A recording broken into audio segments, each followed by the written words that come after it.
ओम शांति। ओम शांति। ओम शांति।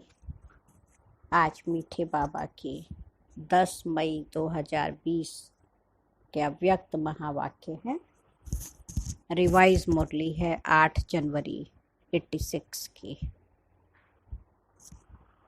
बाबा ने कहा, धरती के होली सितारे, इस चैतन्य धरती के साकार दुनिया के पवित्र सितारे,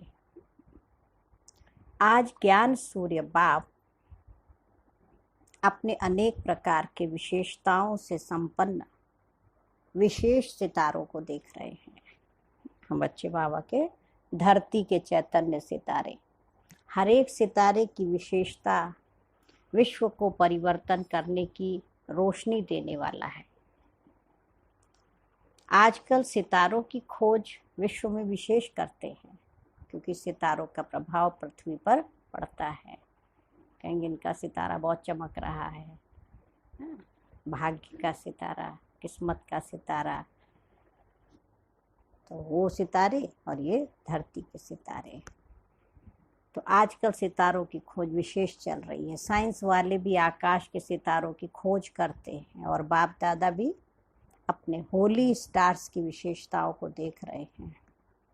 जब आकाश के सितारे इतनी दूर से अपना प्रभाव अच्छा व बुरा डाल सकते हैं, तो आप होली स्टार्स इस विश्व को परिवर्तन करने का, पवित्रता, सुख, शांतिमय संसार बनाने का प्रभाव कितना सहज डाल सकते हो। आप धरती के सितारे और वह आकाश के सितारे। धरती के सितारे इस विश्व को हलचल से बचाए सुखी संसार, स्वर्ण संसार बनाने वाले हो। इस समय प्रकृति और व्यक्ति दोनों ही हलचल मचाने के निमित्त हैं। प्रकृति भी कार्य कर रही है और मनुष्य भी कर रहा है, दोनों हलचल मचा रहे हैं। लेकिन आप पुरुषोत्तम आत्माएं विश्व को सुख की सांस, शांति की सांस देने के निमित्त हो। कहते हैं चैन की सांस आई, तो हम बच्चों का क्या कर्तव्य है? सुख की सांस, शांति की सांस देने के निमित्त बने हैं। आप धरती के सितारे, सर्व आत्माओं की सर्व आशाएं पूर्ण करने वाले प्राप्ति स्वरूप सितारे, सर्व की नाउम्मीदों को उम्मीदों में बदलने वाले श्रेष्ठ उम्मीदों के सितारे हो। बाबा कितना ऊंचा हम बच्चों को बना रहे हैं। तो अपने श्रेष्ठ प्रभाव को चेक करो कि मुझ शांति के सितारे, होली सितारे की, सुख स्वरूप सितारे की, सदा सफलता के सितारे की, सर्व आशाएं पूर्ण करने वाले सितारे की, संतुष्टता की प्रभावशाली सितारे की प्रभाव डालने की चमक और झलक कितनी है, ये बाबा देख रहे थे। कहाँ तक प्रभाव डाल रहे हैं, प्रभाव की स्पीड कितनी है। जैसे उन सितारों की स्पीड चेक करते हैं, वैसे अपने प्रभाव की स्पीड स्वयं चेक करो, क्योंकि विश्व में इस समय आवश्यकता आप होली सितारों की है। तो बाप दादा सभी वैरायटी सितारों को देख रहे थे। यह रूहानी सितारों का संगठन कितना श्रेष्ठ है और कितना सुखदायी है। ऐसे अपने को चमकता हुआ सितारा समझते हो। जैसे उन सितारों को देखने के लिए कितने इच्छुक हैं। अब समय ऐसा आ रहा है जो आप होली सितारों को देखने के लिए सब इच्छुक हैं ना। बाबा कह रहे आप बच्चे क्या हो, आप पवित्र सितारों को देखने के लिए दुनिया इच्छुक होगी, ढूंढेंगे आप सितारों को कि ये शांति का प्रभाव, सुख का प्रभाव, अचल बनाने का प्रभाव कहाँ से आ रहा है। यह भी रिसर्च करेंगे कि इनको देख करके हमारे मन की स्थिति शांत और अचल हो जाती है। ढूंढेंगे, है ना, आप सितारों को कि ये शांति का प्रभाव, सुख का प्रभाव, अचल बनाने का प्रभाव कहाँ से आ रहा है। अभी तो प्रकृति की खोज तरफ लगे हुए हैं ना, जब प्रकृति की खोज से थक जाएंगे तो यह रूहानी रिसर्च करने का फिर संकल्प आएगा। उसके पहले आप होली सितारे स्वयं को संपन्न बना लो। ये समय मिला है अपने आप को परफेक्ट बनाने का। फिर तो दर्शन देना होगा ना, सब आएंगे उम्मीदें लेकर के। तो बाबा कह रहे अभी उसके पहले आप सब होली सितारे स्वयं को संपन्न बना लो, किसी न किसी गुण की, चाहे शांति की चाहे शक्ति की विशेषता अपने में भरने की विशेष तीव्र गति की तैयारी करो। आप भी रिसर्च करो, सभी गुण तो हैं ही, लेकिन फिर भी कम से कम एक गुण की विशेषता से स्वयं को विशेष उसमें संपन्न बनाओ ना। जैसे डॉक्टर्स होते हैं ना, तो जनरल बीमारियों की नॉलेज तो रखते ही हैं, लेकिन साथ साथ किसी में विशेष नॉलेज होती है। जैसे हार्ट के विशेष डॉक्टर होंगे, हाँ, डेंटिस्ट होंगे, कोई किडनी के होंगे, कोई हड्डियों के होते हैं, तो एक स्पेशल उसके स्पेशलिस्ट होते हैं। तो बाबा कह रहे आप बच्चे भी किसी एक विशेषता में परफेक्ट बन जाओ। उस विशेषता के कारण वो देखो डॉक्टर्स नामी ग्रामी हो जाते हैं। तो सर्वगुण संपन्न बनना ही है, फिर भी एक विशेषता को विशेष रूप से अनुभव में लाते, सेवा में लाते आगे बढ़ते चलो। जैसे भक्ति में भी हर एक देवी की महिमा है, हर एक की विशेषता अलग अलग गाई जाती है, हर एक का पूजन भी उसी विशेषता प्रमाण होता है ना। हर एक की देखो एक एक देवी भी फिक्स हो गई। जैसे सरस्वती को विशेष विद्या की देवी कह करके मानते हैं ना उनको, और पूजते हैं, है शक्ति स्वरूप, लेकिन विशेषता विद्या की देवी कह करके पूजते हैं। लक्ष्मी को धन की देवी कह करके पूजते हैं। तो ऐसे अपने में सर्वगुण सर्वशक्तियाँ होते भी एक विशेषता में विशेष रिसर्च कर स्वयं को प्रभावशाली बनाओ। इस वर्ष हर गुण की, हर शक्ति की रिसर्च करो, हर गुण की महीनता में जाओ ना, उसके गहराई में जाओ। गुण कैसे हम अपने अंदर धारण करें, हर्षित मुक्ता, गंभीरता, रमणीकता, सहनशीलता, तो ये गुण है। तो बाबा कह रहे उसकी महीनता में जाओ। महीनता से उसकी महानता का अनुभव कर सकेंगे कि कितना महान एक एक गुण है। जैसे धीरज का ही गुण ले लें तो धैर्य, पेशेंस बहुत बड़ा गुण है। जीवन की हर परिस्थिति में अपनी बुराइयों को भी जीतने में, बच्चों को भी आगे बढ़ाने में थोड़ा पेशेंस बहुत ज़रूरी है। खाना भी बना रहे, फटाफट बनाए तो कहते थोड़ा धीरज रखो, भी दे रहे हैं, तो भी धीरज से जब हम पेशेंस रख के काम करते हैं तो वो परफेक्ट होता है। एक एक गुण की बाबा कह रहे गहराई में जाके उसको सोचो, रिसर्च करो, कैसे उसे हम धारण करें। उसकी गहनता में जाओ, महीनता में जाओ, तो महीनता से उसकी महानता का अनुभव कर सकेंगे। याद की स्टेजेस का, पुरुषार्थ की स्टेजेस का महीनता से रिसर्च करो, गहनता में जाओ, डीप अनुभूतियाँ करो, अनुभव के सागर में तले जा के तले में चले जाओ ना। जितना उसके तले में जाते हैं तब हीरे मोती मिलते हैं। तो समय मिला है ना, अपने अंदर से वो विशेषताओं को निकालो। सिर्फ ऊपर ऊपर की लहरों में लहराने के अनुभवी बनना यही संपूर्ण अनुभव नहीं है, और अंतर्मुखी बनकर गुह्य अनुभवों के रत्नों से बुद्धि को भरपूर बनाओ, क्योंकि प्रत्यक्षता का समय समीप आ रहा है। संपन्न बनो, संपूर्ण बनो, तो सर्व आत्माओं के आगे अज्ञान का पर्दा हट जाए। आपके संपूर्णता की रोशनी से यह पर्दा स्वतः ही खुल जाएगा। इसलिए रिसर्च करो, सर्च लाइट बनो, तभी कहेंगे गोल्डन जुबली मनाई। गोल्डन जुबली की विशेषता हर एक द्वारा सभी को यही अनुभव हो, दृष्टि से भी सुनहरी शक्तियों की अनुभूति हो। जैसे लाइट की किरणें आत्माओं को गोल्डन बनाने की शक्ति दे रही हैं। तो हर संकल्प, हर कर्म गोल्ड हो, है ना। हर संकल्प, हर कर्म भी गोल्ड हो, गोल्ड बनाने के निमित्त हो।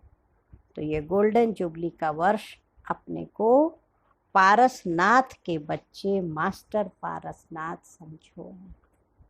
मैं आत्मा पारसनाथ, परमात्मा की संतान, मास्टर पारसनाथ हूँ, है ना। पारस को छूते हैं तो लोहा भी सोना बन जाता है।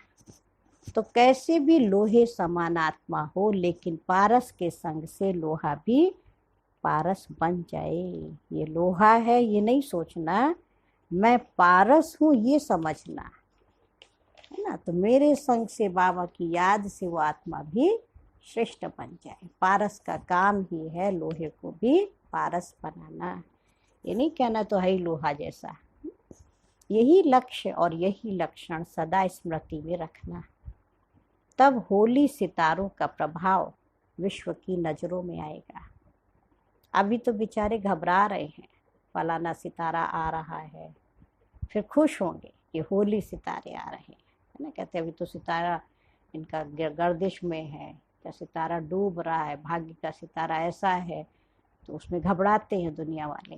और बाबा कह रहे आप बच्चे जब आएंगे तो खुश होंगे कि पवित्र सितारे, होली सितारे आ रहे हैं। चारों ओर विश्व में होली सितारों की रिमझिम अनुभव होगी। सबके मुख से यही आवाज निकलेगा कि लकी सितारे, सफलता के सितारे आ गए, सुख शांति के सितारे आ गए। अभी तो दूरबीनियां देखते हैं ना, दूरबीन लेकर के देखते, दूर है बहुत।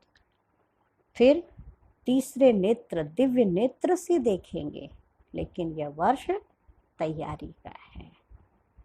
ये 2020 क्या है, मैच चल रहा है। माया पांच विकारों से, वायरस से, अंदर का भी वायरस दिखाई नहीं दे रहा, शरीर को जो तंग कर रहा वो भी वायरस नहीं दिखाई दे रहा, और उससे हमें युद्ध करना है, उससे हमें जीतना है।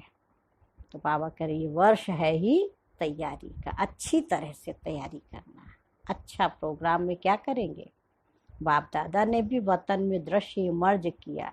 दृश्य क्या था, बाबा सुना रहे हैं कि कॉन्फ्रेंस की स्टेज पर तो स्पीकर्स ही बिठाते हो ना। कॉन्फ्रेंस की स्टेज अर्थात स्पीकर्स की स्टेज, यह रूपरेखा बनाते हैं ना। टॉपिक पर भाषण तो सदा ही करते हो और अच्छे करते हो, लेकिन इस गोल्डन जुबली में भाषण का समय कम हो और प्रभाव ज़्यादा हो। उसी समय में भिन्न भिन्न स्पीकर्स अपना प्रभावशाली भाषण कर सकते, उसकी वह रूपरेखा क्या हो।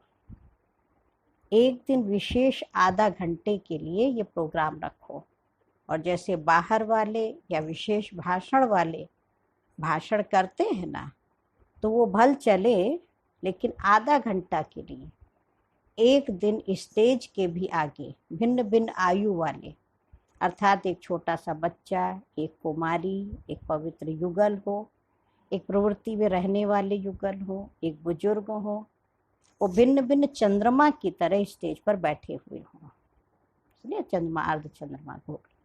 स्टेज की लाइट तेज नहीं हो, साधारण हो, और एक एक 3-3 मिनट में अपना विशेष गोल्डन वर्षन सुनावे कि इस श्रेष्ठ जीवन बनने का गोल्डन वर्षन क्या मिला ना, क्या हमको उसमें प्राप्ति हुई, वो महावाक्य गोल्डन विचार जिससे जीवन बना ली, कौन सा की बात जो है वो लग गई और जिससे जीवन बन गई। छोटा सा कुमार अर्थात बच्चा या बच्ची सुनावे। बच्चों के लिए क्या गोल्डन वर्षन्स मिले, कुमारी जीवन के लिए गोल्डन वर्षन्स क्या मिले, बाल ब्रह्मचारी युगलों को गोल्डन वर्षन्स क्या मिला, और प्रवृत्ति में रहने वाले ट्रस्टी आत्माओं को गोल्डन वर्षन क्या मिला, बुजुर्ग को गोल्डन वर्षन क्या मिला। वो 3-3 मिनट बोले कि बाबा के ज्ञान में हम कौन से महावाक्य सुन करके हमारी जीवन में परिवर्तन आ गया, वो सुनहरे महावाक्य 3 मिनट में सुनाए। लेकिन लास्ट में गोल्डन वर्षन स्लोगन के रूप में सारी सभा को दोहराएं और जिसका टर्न हो बोलने का उसके ऊपर विशेष लाइट हो। देखो बाबा कैसी तैयारी करा रहा है। तो स्वतः ही सबका अटेंशन उसकी तरफ जाएगा। साइलेंस का प्रभाव हो, जैसे कोई ड्रामा करते हो ऐसे ही सीन हो, भाषण हो, लेकिन दृश्य के रूप में हो और थोड़ा बोले। 3 मिनट से ज़्यादा नहीं बोले, पहले से ही तैयारी हो और दूसरे दिन फिर इसी रूपरेखा से भिन्न भिन्न वर्ग का हो, जैसे कोई डॉक्टर हो, कोई बिजनेसमैन हो, ऑफिसर हो, ऐसे भिन्न भिन्न वर्ग वाले 3-3 मिनट में बोलें कि ऑफिसर की ड्यूटी बजाते भी कौन सी मुख्य गोल्डन धारणा से कार्य में सफल रहे। वह सफलता की मुख्य पॉइंट गोल्डन वर्शंस के रूप में सुनावे। होंगे भाषण ही, लेकिन रूपरेखा थोड़ी भिन्न प्रकार की होने से यह ईश्वरीय ज्ञान कितना विशाल है और हर वर्ग के लिए विशेषता क्या है। और 3-3 मिनट पे अनुभव की रीति से नहीं सुनाना है, लेकिन अनेक अनुभव कर लेवे, ऐसा कुछ सुनाओ। वातावरण ऐसा साइलेंस का हो जो सुनने वालों को भी बोलने की हलचल की हिम्मत ना हो। हर एक ब्राह्मण ये लक्ष्य रखे कि जितना समय प्रोग्राम चलता है उतना समय, जैसे ट्रैफिक ब्रेक का रिकॉर्ड बजता है ना, तो सभी एक ही साइलेंस का वायुमंडल बनाते हैं। ऐसे इस बारी इस वायुमंडल को पावरफुल बनाने के लिए मुख के भाषण नहीं, लेकिन शांति का भाषण करना है। मैं भी एक स्पीकर हूँ, बंधा हुआ हूँ। शांति की भाषा भी कम नहीं है। इतनी हमारे से वो साइलेंस के वेव्स को महसूस हो, बाबा ये चाहते हैं। ये ब्राह्मणों का वातावरण औरों को भी उसी अनुभूति में लाता है। जहाँ तक हो सके और कारोबार समाप्त कर सभा के समय सब ब्राह्मणों को वायुमंडल बनाने का सहयोग देना ही है। अगर किसी की ऐसी ड्यूटी भी है तो वो आगे नहीं बैठना चाहिए, आगे हलचल नहीं होनी चाहिए। समझो 3 घंटे की भट्टी है, तब भाषण अच्छे नहीं कहेंगे, लेकिन कहेंगे भाषणा अच्छी आई, है ना। भाषण के साथ भाषणा भी तो आवे ना, कि इन्होंने बोला बहुत अच्छा, अंदर तक छू गया ना, बात वो लग गई, जीवन पर परिवर्तन करने का संकल्प आ जावे। तो कॉन्फ्रेंस देखने नहीं आना है, लेकिन सहयोगी बनकर आना है। ये सबकी जिम्मेवारी बाबा दे रहा है। तो इसी प्रकार वायुमंडल ऐसा शक्तिशाली बनाओ जो कैसी भी हलचल वाली आत्माएं थोड़े समय के लिए भी शांति और शक्ति की अनुभूति करके जाए। ऐसे लगे 3000 नहीं, लेकिन फरिश्तों की सभा है। कॉन्फ्रेंस, वो अपना मेडिटेशन हॉल जो ऊपर बना हुआ है ओम शांति भवन, वहाँ की बात बाबा कह रहे हैं, क्योंकि उसी समय 83 में बन गया था, तो उसी हॉल में वो प्रोग्राम हुआ। तो बाबा कह रहे 3000 नहीं दिखाई दे, लेकिन फरिश्तों की सभा है। कल्चरल प्रोग्राम के समय भल हंसना बहलना, लेकिन कॉन्फ्रेंस के समय शक्तिशाली वातावरण हो, तो दूसरे आने वाले भी उसी प्रकार से बोलेंगे। जैसा वायुमंडल होता है ना, वैसे दूसरे बोलने वाले भी उसी वायुमंडल में आ जाते हैं। तो थोड़े समय में बहुत खजाना देने का प्रोग्राम बनाओ, तो शॉर्ट और स्वीट। अगर अपने ब्राह्मण धीरे से बोलेंगे तो दूसरे बाहर वाले भी धीरे से बोलेंगे। अच्छा, अभी क्या करेंगे? अपने को विशेष सितारा समझकर करेंगे ना ऐसा।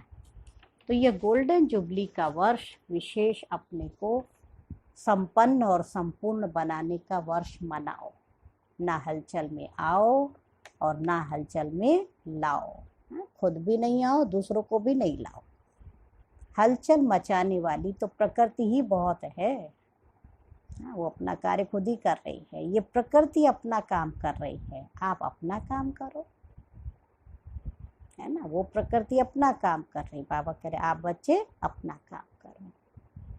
अच्छा, सदा होली सितारे बनकर विश्व को सुख शांतिमय बनाने वाले मास्टर पारसनाथ बन, पारस दुनिया बनाने वाले, सर्व को पारस बनाने वाले, सदा अनुभवों के सागर के तले में अनुभवों के रत्न स्वयं में जमा करने वाले, अनुभव के हीरे मोती बाबा कह रहे वो जमा करने वाले, सर्च लाइट बन, अज्ञान का पर्दा हटाने वाले, ऐसे बाप को प्रत्यक्ष करने वाले विशेष सितारों को बाप दादा का याद प्यार और नमस्ते।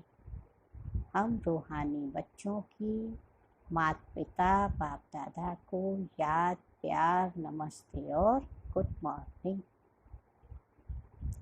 फिर बाबा टीचर्स से मिले। बाबा ने कहा नई दुनिया बनाने का ठेका उठाया है ना, कितना बड़ा कॉन्ट्रैक्ट बाबा ने दिया टीचर बहनों को। तो सदा नई दुनिया बनाने के लिए नया उमंग नया उत्साह सदा रहता है ना, क्योंकि बाबा के बच्चे तो पहले दिन से सबको बाबा टीचर बना देता है। आज आत्मा का लेसन सीखा है, हाँ, घर जाओ फिर सबको वो टीच करो, तो सभी के लिए बात है ये। तो विशेष मौके पर उमंग आता है या सदा रहता है, बाबा पूछ रहे हैं। कभी कभी के उमंग उत्साह से नई दुनिया स्थापन नहीं होगी, सदा उमंग उत्साह वाले हो नई दुनिया बनाने के निमित्त बनते हैं। तो जितना नई दुनिया के नज़दीक आते जाएंगे उतना ही नई दुनिया की विशेष वस्तुओं का विस्तार होता रहेगा। नई दुनिया में आने वाले भी आप हो, तो बनाने वाले भी आप हो। पहले बनाएंगे तभी तो उसमें आएंगे। तो बनाने में शक्तियाँ भी लगती हैं, समय भी लगता है, लेकिन जो शक्तिशाली आत्माएं हैं वह सदा विघ्नों को समाप्त कर आगे बढ़ते रहते हैं। तो ऐसे नई दुनिया की फाउंडेशन हो। अगर फाउंडेशन कच्चा होगा तो बिल्डिंग का क्या होगा। तो नई दुनिया बनाने की ड्यूटी वाले जो हैं उनको मेहनत करके फाउंडेशन पक्का बनाना है। बाबा ने कितनी बड़ी जिम्मेवारी दी है कि नई दुनिया की बिल्डिंग बनाने का फाउंडेशन आप बच्चों को लगाना है। तो बिल्डिंग बनेगी तो पहले फाउंडेशन मजबूत चाहिए। तो ऐसा पक्का बनाओ जो 21 जन्म तक बिल्डिंग सदा चलती रही। तो अपने 21 जन्मों की बिल्डिंग की तैयारी की है। हाँ, वहाँ वो करेक्टर बिल्डिंग होती है, कोई फलानी बिल्डिंग है। तो यहाँ बाबा कह रहे हैं ये बिल्डिंग बनाना जो 21 जन्म तक चले, उमंग उत्साह हो, नई दुनिया में चलना है। अच्छा, फिर बाबा ने कहा बाप के दिल तख्त नशीन आत्माएं हैं, ऐसा अनुभव करते हो। हम भगवान के दिल पर बैठने वाले, दिल तख्त पर। इस समय दिल तख्त नशीन है, फिर विश्व के राज्य के तख्त नशीन। दिल तख्त नशीन वही बनते जिनके दिल में एक बाप की याद समाई रहती है। जैसे बाप के दिल में सदा बच्चे समाये हुए हैं, ऐसे बच्चों के दिल में बाप की याद सदा और स्वतः रहे। बाप के सिवाय और है ही क्या। तो तख्त नशीन है, इसी नशे और खुशी में रहो। हम भगवान के तख्त नशीन है, दिल तख्त पर बैठने वाली आत्मा है। बाबा कह रहे इस खुशी व नशे में रहो। अच्छा, विदाई के समय सवेरे 6 बजे, क्योंकि पूरी रात बाबा बच्चों से मिलते थे। वो भी एक समय था कि रात रात भगवान बच्चों की पालना ज्ञान रत्नों से, गुणों से, शक्तियों से करते थे। शाम को 6:30 बजे गुलजार दादी बैठ जाती थी, रथ तैयार है बाबा आप आओ।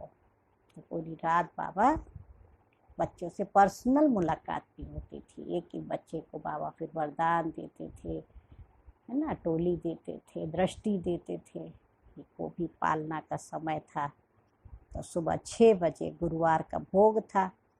तो बाबा फिर उस समय मिले। विदाई के समय बाबा ने कहा चारों ओर के स्नेही सहयोगी बच्चों पर सदा वृक्षपति की बृहस्पति की दशा तो है ही, और इसी बृहस्पति की दशा से श्रेष्ठ बनाने की सेवा में आगे बढ़ते जा रहे हैं। सेवा और याद दोनों में विशेष सफलता को प्राप्त कर रहे हो और करते रहेंगे। बच्चों के लिए संगम युग ही बृहस्पति की बेला है, रोज ही बृहस्पति की बेला है। संगम युग, हर घड़ी संगम युग की बृहस्पति अर्थात भाग्यवान है। तो रोज ही बाबा का भोग लगावे, है ना। बाबा के बच्चे तो रोज सतगुरुवार मनाते, रोज बाबा के तो भोग लगाए, रोज बृहस्पति की दशा मनाए, क्योंकि सबसे अच्छी दशा बृहस्पति की मानते हैं। इसलिए आप सब बच्चे बाबा कह रहे भाग्यवान हो, भगवान के हो, भाग्य बनाने वाले हो, भाग्यवान दुनिया के अधिकारी हो। ऐसे सदा भाग्यवान बच्चों को याद, प्यार और गुड मॉर्निंग। हम रूहानी बच्चों की माता पिता बाप दादा को याद, प्यार, नमस्ते और गुड मॉर्निंग। शुक्रिया बाबा, शुक्रिया। आज मीठे बाबा का वरदान है, ईश्वरीय मर्यादाओं के आधार पर विश्व के आगे एग्जाम्पल बनने वाले सहज योगी भव। विश्व के आगे एग्जाम्पल बनने के लिए अमृत वेले से रात तक जो ईश्वरीय मर्यादाएं हैं उसी प्रमाण चलते रहो ना, तब हम विश्व के आगे उदाहरण स्वरूप बनेंगे। जो मर्यादाएं मिली हैं बाबा के घर से, उस पर हमें सुबह से लेकर रात्रि तक चलना है। विशेष अमृत वेले के महत्व को जानना, सुबह सुबह उठना है ना, भगवान से मिलन मनाना है, ब्रह्म में विचरण करना है। तो अमृत वेले के महत्व को जानकर उस समय पावरफुल स्टेज बनाओ, तो सारे दिन की जीवन महान बन जाएगी। जब अमृत वेले विशेष रूप से शक्ति भर लेंगे तो शक्ति स्वरूप हो चलने से किसी भी कार्य में मुश्किल का अनुभव नहीं होगा और मर्यादा पूर्वक जीवन बिताने से सहज योगी की स्टेज भी स्वतः बन जाएगी। फिर विश्व आपके जीवन को देखकर अपनी जीवन बनाएगी। तो ऐसा एग्जाम्पल बाबा कह रहे हमें बनना है। और स्लोगन है, अपनी चलन और चेहरे से पवित्रता की श्रेष्ठता का अनुभव कराओ। बाबा क्या कह रहे, अपनी चलन और चेहरे से पवित्रता की श्रेष्ठता का अनुभव कराओ। अच्छा, ओम शांति, ओम शांति, ओम शांति।